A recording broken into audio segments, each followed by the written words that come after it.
दोनों की शादी होती है। दोनों मंडप पर साथ बैठे होते हैं कि तभी किरण को चक्कर आता है। वो बेहोश हो जाती है। उसके बेहोश होते ही उसका शरीर नीला पड़ जाता है। शादी करना मना है। ये कहानी भानगढ़ नाम के एक छोटे से गांव की है, जहां रवि नाम का एक लड़का अपनी मां कुसुम और पिता करण के साथ रहा करता था। वैसे तो रवि की नौकरी शहर में ही लगी थी, जिस वजह से वो ज्यादातर शहर में ही रहा करता था, परंतु उसे अपनी गांव की मिट्टी और माता पिता से काफी ज्यादा लगाव था। इसीलिए वो अपनी शादी भी गाँव में ही करना चाहता था। ऐसे ही एक दिन रवि नौकरी की छुट्टी लेकर अपने गाँव आता है और अपने माता पिता से बोलता है, माँ, मैं क्या सुन रहा हूँ? आपने मेरे दोस्त से बोला कि मैं शादी शहर में करूँगा। हाँ बेटा, क्योंकि अपने गांव में शादी करना मना है तो तू तो जानता ही है ना। और आज से 50 साल पहले हमारे गांव को जो श्राप मिला था, जिसको भी अपने बच्चों की शादी करनी होती है वो गांव से बाहर जाकर ही शादी करता है, ताकि किसी की जान ना जा सके। माँ, इस बात को 50 साल हो चुके हैं। अब तक तो वो श्राप खत्म हो चुका होगा। देखो माँ, मैं बचपन से इस गांव में रह रहा हूँ, इसलिए मैं चाहता हूँ कि मेरी शादी मेरे इसी घर में हो, यानी कि मेरे अपने गांव में। रवि अपनी माँ से बात कर ही रहा होता है कि तभी वहाँ उसके पिता करण आते हैं और अपने बेटे की बात सुनकर उससे बोलते हैं, अरे बेटा, तू पागल हो गया है क्या? तूने ये सोच भी कैसे लिया कि तेरी शादी हम गांव में करवा कर इतना बड़ा जोखिम उठाएंगे? हम इतना बड़ा रिस्क नहीं ले सकते। तू हमारी इकलौती संतान है। अगर तुझे कुछ हो गया तो हम क्या करेंगे? देख बेटा, तू ही हमारे बुढ़ापे का आखिरी सहारा है। माँ, पापा, आप मेरी बात को समझ क्यों नहीं रहे? जब मैं बोल रहा हूं ना, मुझे कुछ नहीं होगा। और वैसे भी किरण भी चाहती है कि हमारी शादी इसी गांव में हो, इसलिए मैं गांव में ही शादी करूंगा। ठीक है बेटा, अगर अब तुमने मन बना ही लिया है तो हम कुछ नहीं कर सकते। हम कल ही शगुन की थाली लेकर किरण बेन के घर जाएंगे और दिन तारीख डलवा कर आ जाएंगे। जब तक हम घर नहीं आएंगे ना बेटा, तब तक तू घर से बाहर मत निकलना। और मैं एक ताबीज दूंगी, जब तक तेरी शादी ना हो जाए तो उस ताबीज को मत उतारना। ओ माँ, आप और आपका अंधविश्वास है। ठीक है, मैं आपकी सारी बात मानूंगा। इतना बोलकर कुसुम करण के साथ शादी की तैयारियों में लग जाती है और शॉपिंग करके आती है और शगुन की थाल तैयार करती है, परंतु उस थाल में आग लग जाती है। सारा सामान जलकर राख हो जाता है। ये देखकर कुसुम एक बार फिर से रवि से बोलती है, बेटा हमारी बात मान जा। तू खुद देख, अभी तो तेरी शादी भी नहीं हुई है, सिर्फ शगुन का थाल ही तैयार हुआ था और इसमें आग लग गई। माँ, शादी विवाह के घर में ऐसे छोटे मोटे एक्सीडेंट तो होते ही रहते हैं, और वैसे भी ये शगुन की थाल तैयार करने की जरूरत नहीं है। किरण की माँ ने अपने पंडित से बात कर ली है और बहुत अच्छा मुहूर्त भी निकलवा लिया है। हम उसी मुहूर्त पर शादी करेंगे। अब कुसुम शादियों की तैयारियों में लग जाती है। जैसे जैसे शादी का दिन पास आता जाता है, घर में अजीबोगरीब तरह की घटनाएं घटने लगती हैं। कभी किचन में आग लग जाती है, तो कभी फल फूल आदि सड़ जाते हैं, तो कभी किसी के मरने की खबर आ जाती है।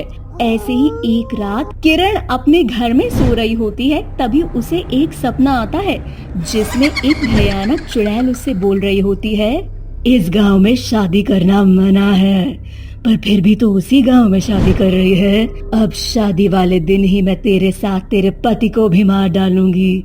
50 साल हो चुके उस गांव में, एक भी शादी नहीं हुई वहाँ, जिस वजह से मैं शिकार भी नहीं कर पा रही थी। पर आज बहुत दिनों बाद मुझे किसी का खून पीने को मिलेगा। तुम कौन हो? आखिर हमारी तुमसे दुश्मनी ही क्या है? दुश्मनी? उस गांव में शादी करना मना है, अब सब मरेंगे। इस तरह से चुड़ैल जोर जोर से हंसने लगती है और किरण की आंखें खुल जाती हैं। किरण चिल्लाती हुई जैसे ही उठती है, वैसे ही उसके कमरे में उसकी माँ आकर उससे पूछती है, क्या हुआ बेटा, क्यों चिल्लाई तू? तूने कोई सपना देखा है क्या? माँ, मैंने बहुत बुरा सपना देखा। शायद मैंने ये सपना शादी की वजह से देखा। जब से हमारा रिश्ता लगा है तब से बस यही सुनने में आ रहा है कि शादी करना मना है, शादी करना मना है। किसी चुड़ैल का श्राप है उस गांव में। शायद ये सारी बातें मेरे दिमाग में घूम रही थी, इसी वजह से मुझे इस तरह के सपने आ रहे हैं माँ। पर तुमने सपने में क्या देखा बेटा? माँ, मैंने देखा कि कोई मुझे धमकी दे रहा है। उस गांव में शादी करना मना है। अगर हमने शादी की तो सब लोग मार ही जाएंगे। वो मुझे शादी करने से मना कर रही थी। कोई बात नहीं बेटा, अक्सर ऐसे डरावने सपने आ जाते हैं ना। इतना बोलकर किरण की माँ भी किरण के साथ सो जाती है। अगली सुबह होते ही किरण फोन करके ये बात रवि को बताती है, जिस पर रवि उससे बोलता है, किरण डरो मत, सपना था, उसे भूल जाओ। और वैसे भी देखो, कल हमारी शादी है और अब तक हम में किसी को कुछ नहीं हुआ। इसका मतलब ये है कि अब उस चुड़ैल का श्राप खत्म हो चुका है। अब हमारी शादी वैसे ही होगी जैसे हमने चाही थी। तुम सही बोल रहे हो। अच्छा, मैं शॉपिंग करने जा रही हूँ, अभी फोन रखती हूँ। कल हमारी शादी है ना। रवि किरण से बात करके फोन रख देता है। किरण अपनी माँ के साथ शॉपिंग के लिए निकल जाती है। अगले दिन दोनों की शादी होती है। दोनों मंडप पर साथ बैठे होते हैं कि तभी किरण को चक्कर आता है। वो बेहोश हो जाती है। उसके बेहोश होते ही उसका शरीर नीला पड़ जाता है। अरे, ये क्या हो गया मेरी बेटी को? अभी तो बिल्कुल ठीक थी और अचानक इसका शरीर नीला क्यों पड़ रहा है? तभी तेज हवा चलने लगती है और सजावट की सारी चीजें तहस नहस हो जाती हैं। कुछ देर बाद चुड़ैल सबके सामने आती है। तेरी बेटी का शरीर नीला इसीलिए पड़ रहा है क्योंकि बहुत जल्द वो मरने वाली है। मैंने उसे बोला था कि शादी ना करे, पर फिर भी इसने शादी करने की सोच ली। तुम लड़के वाले कितना अच्छा नाटक करते हो। पहले तो लड़की वालों को अपनी चिकनी चुपड़ी बातों में फंसाते हो, फिर उनसे दहेज लेकर उनसे शादी करते हो और शादी के बाद उस लड़की को ब्लैकमेल करते हो दहेज के लिए, और जब उसकी फैमिली दहेज नहीं देती तो उसे मार डालते हो। पर तुम ये सब क्यों कर रही हो? आखिर हमारी गलती क्या है? देखो, मैं अपनी किरण से बहुत प्यार करता हूँ।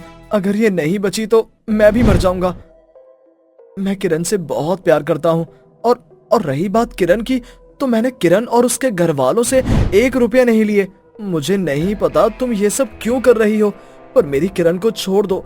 मैं नहीं जानता तुम्हारे साथ क्या हुआ था, पर मैं तुमसे वादा करता हूँ अब इस गांव में कोई भी व्यक्ति दहेज न लेगा और ना ही देगा। बस मेरी किरण को ठीक कर दो। मैं आज से 50 साल पहले इसी गांव में ब्याह कर आई थी। मेरे ससुराल वालों ने मुझे दहेज के लिए मार दिया। बस तभी से मैंने इस गांव को श्राप दिया और ठान लिया इस गांव में शादी नहीं होगी और ना ही दहेज का लेन देन। पर अगर तुम मुझसे वादा कर रहे हो कि इस गांव में कोई दहेज ना लेगा और ना ही देगा और ना ही दहेज के लिए कोई लड़की मारी जाएगी, तो मैं भी तुमसे वादा करती हूँ मैं किसी को कुछ नहीं करूँगी और इस गांव में एक बार फिर से शादियाँ हो पाएंगी।